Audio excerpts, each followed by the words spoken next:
Hello everyone, मैं गौरव आप सभी का आपके अपने चैनल परीक्षा गुरु मुरादाबाद पर तहे दिल से स्वागत करता हूं। देखिए, आज हम एक ऐसा टॉपिक डिस्कस करने जा रहे हैं जो आपके अरिथमेटिक अर्थात अंकगणित के लगभग हर तरह के जो टॉपिक्स हैं, है ना, हर चैप्टर में ये आपके लिए काफ़ी हेल्पफुल साबित होने वाला है। ठीक है, बेसिकली ये सिर्फ एक मेथड है, एलिगेशन जिसे हम कहते हैं, हिंदी में मिश्रानुपात के नाम से जानते हैं। ये मिक्सचर अर्थात मिश्रण, इसके अलावा अगर आप देखें परसेंटेज मतलब प्रतिशत, प्रॉफिट लॉस मतलब लाभ हानि, ठीक है, इसके अलावा CI एंड SI मतलब चक्रवृद्धि ब्याज और साधारण ब्याज, इसके अलावा देखें तो टाइम एंड वर्क समय तथा कार्य, टाइम एंड डिस्टेंस समय तथा दूरी। मतलब आप कोई भी अरिथमेटिकल पोर्शन उठा लीजिए जहाँ पे आपको मिश्रित करना हो या फिर अगर आपको डिस्ट्रीब्यूट मतलब वितरित करना हो, ऐसे सभी तरह के प्रश्नों में आपका एलिगेशन अर्थात मिश्रानुपात बहुत ही काम का कंसेप्ट साबित होने वाला है। ठीक है, आज इसका पार्ट 1 रिकॉर्ड कर रहा हूँ मैं आपके लिए। आज मैं आपको समझाऊंगा कि ये होता क्या है, इसका यूज़ कैसे करते हैं, इसका मेन जो कंसेप्ट है वो क्या है। ठीक है, उसके बाद मैं फिर आपको लेवल बाय लेवल इसके क्वेश्चंस करवाऊंगा। ठीक है, बहुत ही मज़ेदार होने वाला है ये कंसेप्ट। अगर अभी तक आपने इस चैनल को सब्सक्राइब नहीं किया तो सब्सक्राइब जरूर कर लीजिए, बेल आइकन को जरूर प्रेस कर लीजिएगा ताकि आपको हर आने वाले वीडियो की नोटिफिकेशन मिल सके। साथ ही साथ आप इस वीडियो को लाइक जरूर करिए क्योंकि आपके लाइक करने से ज़्यादा से ज़्यादा लोगों तक ये जल्दी से जल्दी पहुंच जाता है। ठीक है, चलिए डिस्कशन को शुरू करते हैं। सबसे पहले समझते हैं कि एलिगेशन अर्थात मिश्रानुपात होता क्या है। देखिए, अगर मार्केट में 40 रुपये की मटर की दाल मिल रही हो, ठीक है, और 120 रुपये की अरहर की दाल मिल रही हो, ठीक है, और कोई अगर आपके पास कहे कि रोज़ ही मुझे आप दाल फ्राई खिलाओ, अगर आप दाल फ्राई अच्छा बनाते हैं और वो आपका करीबी है, ठीक है, तो ऐसी परिस्थिति में क्या है कि रोज़ के रोज़ महंगी दाल खरीद करके खिलाया नहीं जा सकता। ठीक है, तो आप जिस दुकानदार के पास गए, आपने उसे अपनी परेशानी बताई कि देखो मुझे रोज़ ही दाल फ्राई बनानी होती है और ये जो अरहर की दाल है ये काफ़ी महंगी आती है, क्या उपाय है। तो उसने आपको सजेस्ट किया एक काम करो कि ये जो 40 रुपये वाली जो मटर की दाल है ना, आप उसमें 120 रुपये वाली अरहर की दाल मिला करके बनाओ। ठीक है, टेस्ट में बहुत स्लाइट सा डिफरेंस आएगा लेकिन आपका काम आसान हो जाएगा, आपके लिए इसकी रेट कम हो जाएगी। अक्सर हर जो दुकानदार है वो यही काम करते हैं। क्या करते हैं, एक महंगी चीज़ को एक सस्ती चीज़ के साथ मिला करके बेचते हैं ताकि उसकी जो इफेक्टिव प्राइस है, उसका जो आभासी मूल्य है वो क्या हो जाए, कम हो जाए। ठीक है, अभी आप सोचो अगर मैं 40 वाले का 1 किलो 120 वाले के 1 किलो के साथ मिला करके देखूं तो अब इसका एवरेज प्राइस मतलब इसका जो औसत मूल्य पड़ेगा वो क्या पड़ेगा, तो इसको 2 से भाग देंगे और आपका जो एवरेज प्राइस पड़ेगा वो पड़ेगा 80 रुपये पर केजी। ठीक है, 80 रुपीज़ पर केजी का। मेरी बात आप समझ पा रहे हैं। 120 में 40 जोड़ेंगे 160 आएगा, 2 से भाग देंगे 80 आएगा। ठीक है, एलिगेशन आपको यही रास्ता बताता है कि एक सस्ती सी चीज को एक महंगी वाली चीज के साथ किस अनुपात में मिलाएं कि आपको आपके मनपसंद कीमत पे वो सामान उपलब्ध हो जाए। ठीक है, अभी मैंने आपको इस तरह से समझाया एवरेज निकाल के। अब इसी को एलिगेशन के मेथड समझते हैं। एलिगेशन में एक चीज़ खास ध्यान दीजिएगा, ए का मतलब एवरेज, ठीक है, और TIO का मतलब रेशियो। ठीक है, मतलब ये एक तरह से समझिए ये एवरेज और रेशियो का कॉम्बिनेशन है। ठीक है, अब समझो, अब अगर मैं कहूँ कि 40 वाले को 120 वाले के साथ मिला के मुझे 80 रुपये की चीज़ बनानी है तो किस अनुपात में मिलाया जाए, ये तो मैंने अभी आपको डायरेक्ट करके दिखा दिया था। एलिगेशन आपको वही बताता है कि किस अनुपात में मिलाया जाना चाहिए। तो अब अगर मैं यहाँ देखूँ तो एलिगेशन का जो मेथड है वो कहता है 120 में से इसको घटाओ 80 को घटाओ तो कितना आएगा, 1। पहले मैं यहाँ पे लिखूंगा पूरा 40 और यहाँ पे देखो अब 80 में से 40 जाएगा तो कितना बचेगा, 40। अब अगर आप इसके बीच अनुपात लेंगे तो अनुपात क्या आएगा, 1:1।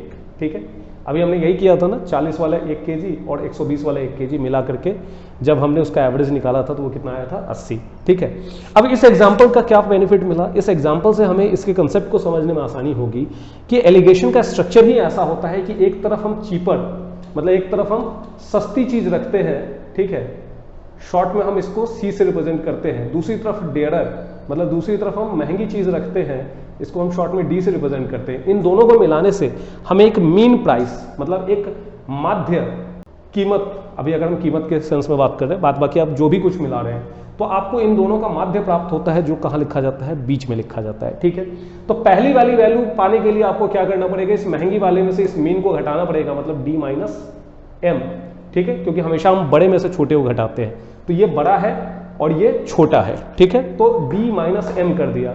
और उसी तरह से अगर आपको इधर वाला रेशियो का पार्ट चाहिए तो आपको मीन में से चीपर को घटाना पड़ेगा, मतलब फिर से हम बड़े में से छोटे को घटाते हैं तो इस बार मीन बड़ा है और ये चीपर वाली जो क्वांटिटी है, सस्ती वाली जो क्वांटिटी है वो छोटी होगी, तो M-C सी करते हैं, ठीक है। फिर इसी के बीच का जो रेशियो होता है वो आपको बताता है कि इन दोनों वस्तुओं को किस अनुपात में मिलाया गया है। जो आपको मीन प्राइस, अभी चूंकि हम प्राइस के सेंस में बात कर रहे हैं, तो आपको जो मीन प्राइस मिली थी वो कैसे मिली थी, तो इसमें से इसको घटाने पे जो आया और फिर इसमें से इसको घटाने पे जो आया उसका रेशियो लेकर के मिला, ठीक है। तो यही स्ट्रक्चर आपका कहलाता है स्ट्रक्चर ऑफ एलिगेशन। यहाँ तक आप बात अच्छे से समझ पाए होंगे। मैं थोड़ा साफ सुथरे ढंग से लिख देता हूँ कि एक तरफ चीपर, एक तरफ डेयरर, बीच में लिखते हैं मीन, और जब हम घटा करके लिखते हैं तो बड़े में से छोटे घटाने का कंसेप्ट है। तो d माइनस एम आपको क्या देगा, पहला वाला पार्ट, और m माइनस सी आपको क्या देगा, दूसरा वाला पार्ट। इसी का जो रेशियो होगा वो आपको बताएगा कि इन दो वस्तुओं को किस अनुपात में मिलाया गया है, इन दो वस्तुओं को किस अनुपात में मिलाया गया है। यही आपका कंसेप्ट ऑफ एलिगेशन कहलाता है। मेरी बात समझ पाए आप? एक चीज का और ध्यान रखिएगा कि ऐसी कोई बाउंडेशन नहीं है कि आप चीपर पहले रखें और डेयरर बाद में रखें। आपको बस ध्यान रखना है कि बस मीन बीच में रहना चाहिए, ठीक है। मीन वाली प्राइस जो है या मीन वाली वैल्यू जो है वो हमेशा कहाँ होनी चाहिए, बीच में होनी चाहिए। तो आप ध्यान रखिएगा, डेयरर पहले भी आ सकता है, महंगी वाली चीज पहले भी आ सकती है, सस्ती वाली चीज बाद में भी जा सकती है। बस मीन हमेशा कहाँ रहता है, इन बिटवीन, ठीक है। जो माध्य होता है वो हमेशा दो दिए गए आंकड़ों के बीच होता है। यहां तक आप बात समझ गए, ठीक है। डिस्क्रिप्शन में आपको एवरेज की पूरी प्लेलिस्ट मैंने शेयर कर रखी है, साथ ही साथ रेशियो की पूरी प्लेलिस्ट शेयर कर रखी है। उसे जाकर के जरूर देखिए ताकि आपको एवरेज और रेशियो का भी बेसिक्स समझ में आए, और उस पर बेहतरीन क्वेश्चन मैंने आपको करवाए हैं स्टेप बाय स्टेप। मतलब आप वीडियो बाई वीडियो अगर आप जाकर के उसे देखेंगे तो आपको बहुत ज़्यादा बेनिफिट मिलने वाला है। चलिए अब इस डिस्कशन को हम क्वेश्चन वाइज आगे बढ़ाते हैं कि इस मेथड को यूज कैसे करते हैं, ठीक है। चलिए बढ़ते हैं हम अपने पहले क्वेश्चन की तरफ। जैसा कि आप देख रहे हैं क्वेश्चन में क्या कहा गया है कि आपको 40 रुपये पर केजी वाले चावल को 30 रुपये पर केजी वाले चावल के साथ मिलाना है, और आपको जो मिक्सचर चाहिए वो 33 रुपये पर केजी का चाहिए, ठीक है।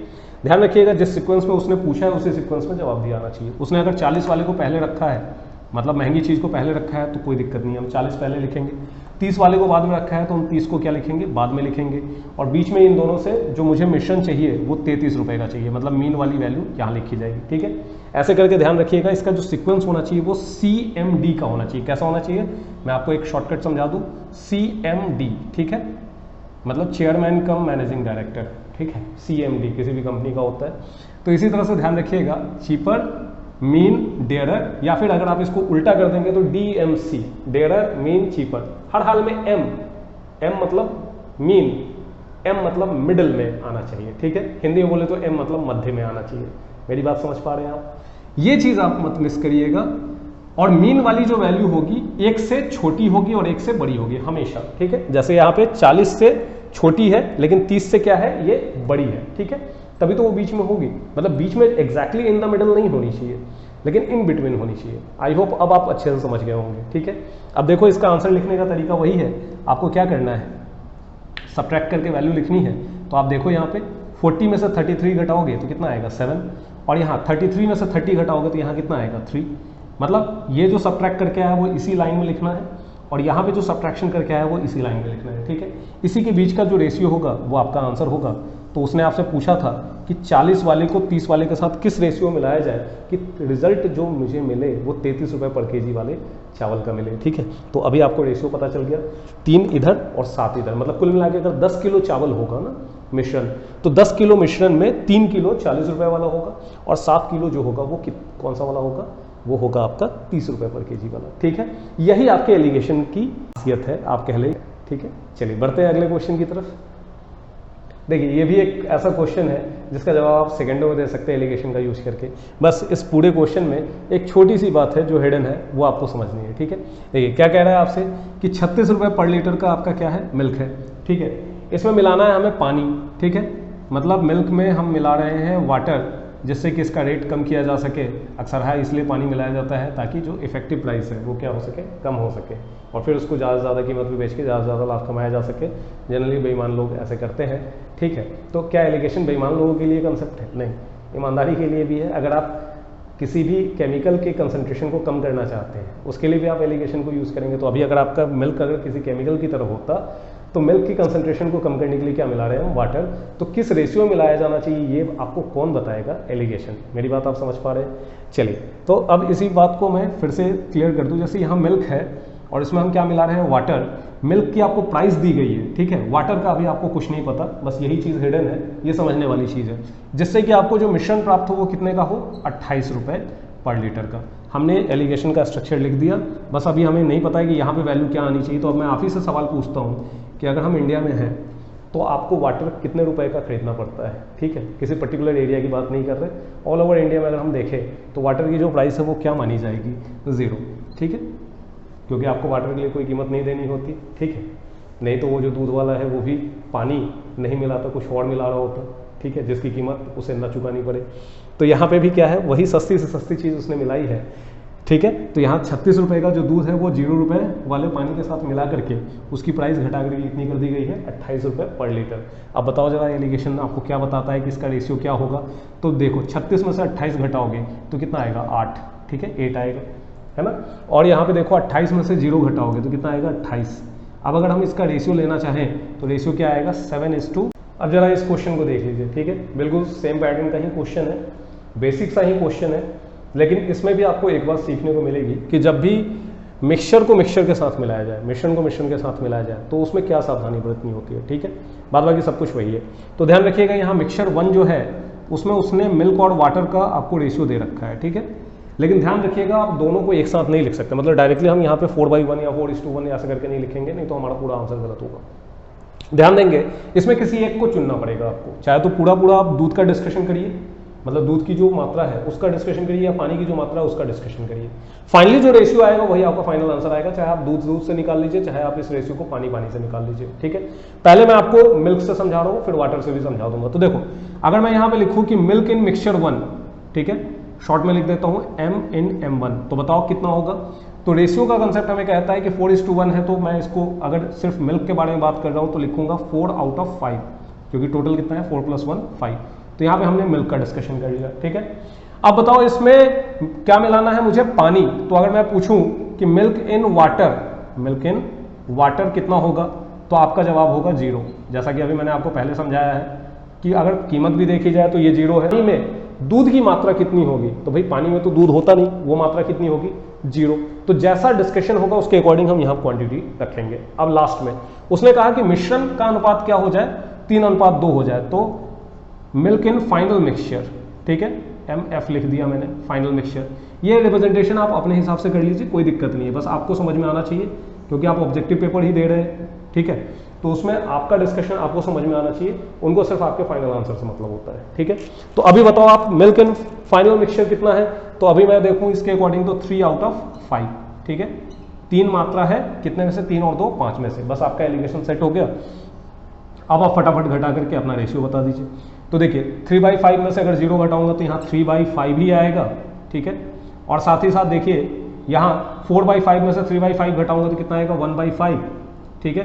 ये बाई 5 क्या हो जाएगा, कैंसिल हो जाएगा, ठीक है। तो लास्ट में जो हमारा आंसर आएगा वो कितना आएगा, 3:1। मतलब मेरा जो फाइनल आंसर होगा वो होगा 3:1।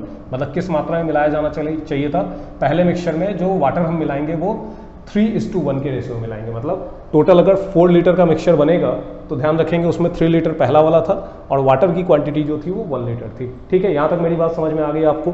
अब अगर हम इसी डिस्कशन को वाटर के साथ करते तो हमें क्या सावधानी बरतनी पड़ती, तो आइए हम फटाफट उसके बारे में भी डिस्कशन कर लेते हैं।